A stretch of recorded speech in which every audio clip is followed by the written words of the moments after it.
Assalamu alaikum dear students. Today I will solve the past papers of LDCAT physics का question मैं solve करने जा रहा हूँ। अच्छा, इसमें जो फिजिक्स का जो क्वेश्चन पहला बना है वो 161 से बना है। अच्छा, 161 मतलब फिजिक्स का पहला ही क्वेश्चन होगा।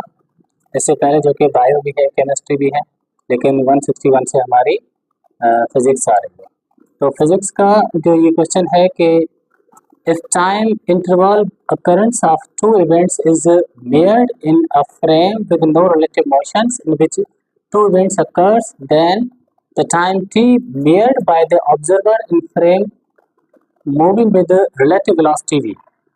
सबसे पहले तो आप लोगों को ये समझ में आना चाहिए कि ये जो सवाल है वो हमारे पास results of special theory of relativity है। चैप्टर नंबर 17 जो है एडवांटेजेस ऑफ मॉडर्न फिजिक्स, इसमें हम पढ़ते हैं एक स्पेशल थ्योरी ऑफ रिलेटिविटी है, दूसरी जनरल थ्योरी ऑफ रिलेटिविटी है। तो ये स्पेशल थ्योरी ऑफ रिलेटिविटी के रिजल्ट्स का सवाल है जिसके 4 रिजल्ट्स हैं।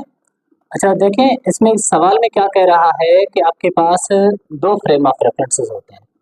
ठीक है, ये फ्रेम ऑफ रेफरेंस मतलब एक्स एक्सिस, वाई एक्सिस और जेड एक्सिस तीनों एक दूसरे पर म्यूचुअली परपेंडिकुलर्स होंगे। ये वो फ्रेम ऑफ रेफरेंस है जो कि स्टेट ऑफ रेस्ट में है, जो कि किसमें है, रेस्ट में है। और दूसरा फ्रेम ऑफ रेफरेंस है जो कि मूविंग विद वेलोसिटी v है, मूविंग विद वेलोसिटी v, ये वेलोसिटी v से मूव करेगा। ठीक है, अब यहाँ पर बिलफर्स्ट हम पेंडुलम की बात कर लेते हैं। यहाँ पर आपके पास एक पेंडुलम है जिसका टाइम पीरियड होगा, वो टाइम पीरियड हम कहेंगे t not, because this is the frame of reference which is instead of rest. अच्छा, यहाँ पर जो टाइम होगा वो होगा t, क्योंकि this frame of reference is moving velocity v। अब इन दोनों का जो रिलेशंस है वो according to the results of the special theory of relativity t is equal to होता है t not over 1 minus V square upon C square. ठीक है बेटा, ये लॉरेंट फैक्टर है, इसको डिवाइड करता है t नॉट को। तो मतलब ये यहाँ पर इस बात को प्रूव कर रहा है कि जो टाइम है वो डायलेट होता है, टाइम जो है वो डायलेट होता है, मतलब इंक्रीज होता है। सही है। और इसी तरह से देखें, अगर ये सेम बात अगर मास की हो, ये जो फ्रेम ऑफ रेफरेंस रेस्ट में है वहां पर जो मास होगा वो एम नॉट से रिप्रेजेंट किया जाएगा, यहाँ पर जो है कि एम से रिप्रेजेंट किया जाएगा। तो एम, इन दोनों का रिलेशन क्या बनेगा, वो भी ऐसे ही बन जाएगा, M is equal to M not over 1 minus V square upon C square. ये मास वेरिएशंस का रिलेशन शो कर रहा है। इसी तरह से लेंथ, अगर हम यहाँ पे सपोज करते हैं कि लेंथ एल नॉट है किसी ऑब्जेक्ट की, यहाँ पर एल है, तो इन दोनों का रिलेशन क्या होगा, L is equal to L not into 1 minus V square upon C square. अब देखिए, एक बात ध्यान में रखनी है कि टाइम डायलेट होता है, मास वेरी होता है और लेंथ कॉन्ट्रैक्ट होती है, मतलब लेंथ जो है वो असल साइड से थोड़ी सी डिक्रीज हो जाती है। टाइम भी बढ़ जाता है, मास भी बढ़ जाता है, लेकिन जो कि लेंथ क्या हो जाती है, थोड़ी सी डिक्रीज हो जाती है। जो कि इस बात ये लॉरेंट फैक्टर इसको मल्टीप्लाई कर रहा है। जब आपको कोई प्रॉब्लम मिल जाए तो वो भी आप सॉल्व करेंगे तो आप देखेंगे तो लेंथ कॉन्ट्रैक्ट होगी। ठीक है, तो यहाँ पर आप लोगों का ऑप्शन क्या सही हो जाएगा, T is equal to T naught over under 1 minus B square upon C square. Option को देखते हैं, A is equal to T is equal, A option जो कि T is equal to T naught over 1 minus B upon C, मतलब ये option नहीं है।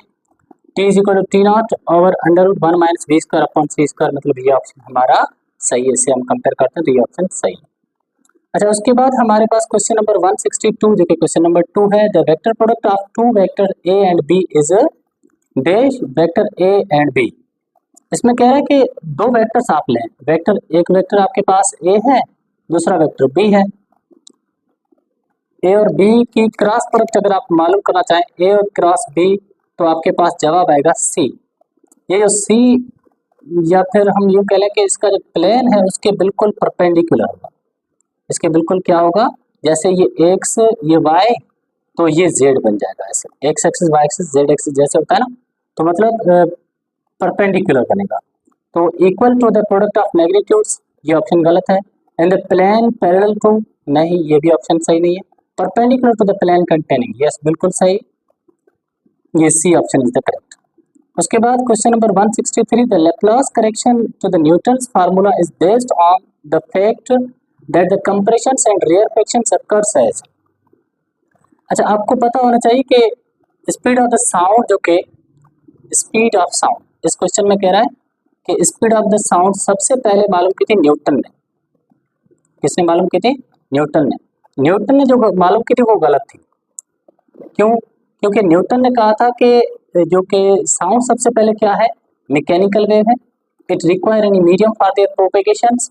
अब जैसे मिसाल के तौर पर हम साउंड को एयर में ट्रेवल करवाते हैं, ये हमारे पास एयर के मॉलिक्यूल्स हैं और यहाँ पर हम कोई साउंड प्रोड्यूस करते हैं। जैसे साउंड प्रोड्यूस करेंगे तो इस एयर में क्या होगी, एयर में वाइब्रेशन प्रोड्यूस होगी। वो वाइब्रेशन ट्रेवल करती है, हमारे कानों तक पहुंचती है, तो हम उस आवाज़ को सुन लेते हैं। ठीक है। अच्छा, जब वाइब्रेशन होती है तो वाइब्रेशन में क्या होता है, आपको पता होता है कि पता होना चाहिए, वाइब्रेशन में टू एंड फ्रो मोशन होती है। जैसे ये पहले कंप्रेशंस और उसके बाद rarefactions. To and fro motion में to back and forth motion, ऐसे कंप्रेशंस और रेयरफेक्शंस। क्या होता है? Compressions and rarefactions. कंप्रेशन और रेयरफेक्शन, न्यूटन ने कहा कि ये आइसोथर्मल प्रोसेस होता है। कौन सा प्रोसेस होता है? Isothermal process. आइसोथर्मल का मतलब है कि टेम्परेचर रिमेन कांस्टेंट। मतलब जब कंप्रेशन होती है तो टेम्परेचर बढ़ जाता है, जब रेयरफेक्शन होती है तो टेम्परेचर वही मतलब कि डिक्रीज हो जाता है। टेम्परेचर इंक्रीज हुआ फिर डिक्रीज हो गया, तो मतलब टोटल टेम्परेचर क्या रहा? सेम रहा। तो जब टेम्परेचर सेम रहता है तो कौन सा प्रोसेस होता है? Isothermal process. Iso means same, thermal means यहाँ पे टेम्परेचर कह सकते हैं, the process in which temperature remain same. लेकिन न्यूटन ने कहा, लेप्लास ने इसमें करेक्शन किस बुनियाद पर की? लेप्लास ने कहा कि नहीं, यहाँ पर टेम्परेचर चेंज जो होता है, लेकिन ये जो प्रोसेस है ना वो थोड़ा सा रैपिड हो जाता है। रैपिड का मतलब है कि इतना चेंज होता है कि हम उसको ऑब्जर्व, ये टेम्परेचर जो कि चेंज होता है इतना फास्ट होता है कि हम उसको ऑब्जर्व नहीं कर पाते। ठीक है ना। तो मतलब कहने का ये है कि लेप्लास ने कहा कि ये प्रोसेस आइसोथर्मल नहीं, ये एडियाबैटिक प्रोसेस होता है। क्या होता है? एडियाबैटिक प्रोसेस होता है। जब इसने एडियाबैटिक प्रोसेस लिया तो वहां पर जो स्पीड ऑफ साउंड मालूम की वो बिल्कुल करेक्ट आई। तो मतलब न्यूटन के फार्मूला में लैप्लास ने किस बुनियाद पे करेक्शन की? आइसोथर्मल नहीं बल्कि एडियाबैटिक प्रोसेस। तो यहाँ पर ऑप्शन ए हमारा है एडियाबैटिक प्रोसेस, तो option A is the correct option. ठीक है। उसके बाद हम बढ़ेंगे क्वेश्चन नंबर 164 पे। क्वेश्चन नंबर 164 जो कि फिजिक्स का, तो क्वेश्चन नंबर 4 ही बनेगा। तो क्वेश्चन नंबर 4 कह रहा है कि the sum of kinetic energy and potential energy remain constant. The sum of kinetic energy and potential energy is always constant provides dash motion. मतलब ऐसी हरकत जिसमें sum of kinetic energy and potential energy remain constant. आपको पता होना चाहिए कि जब हम सिंपल हार्मोनिक मोशन को पढ़ते हैं तो वहां पर क्या होता है कि हम काइनेटिक एनर्जी मालूम करते हैं और पोटेंशियल एनर्जी मालूम करते हैं।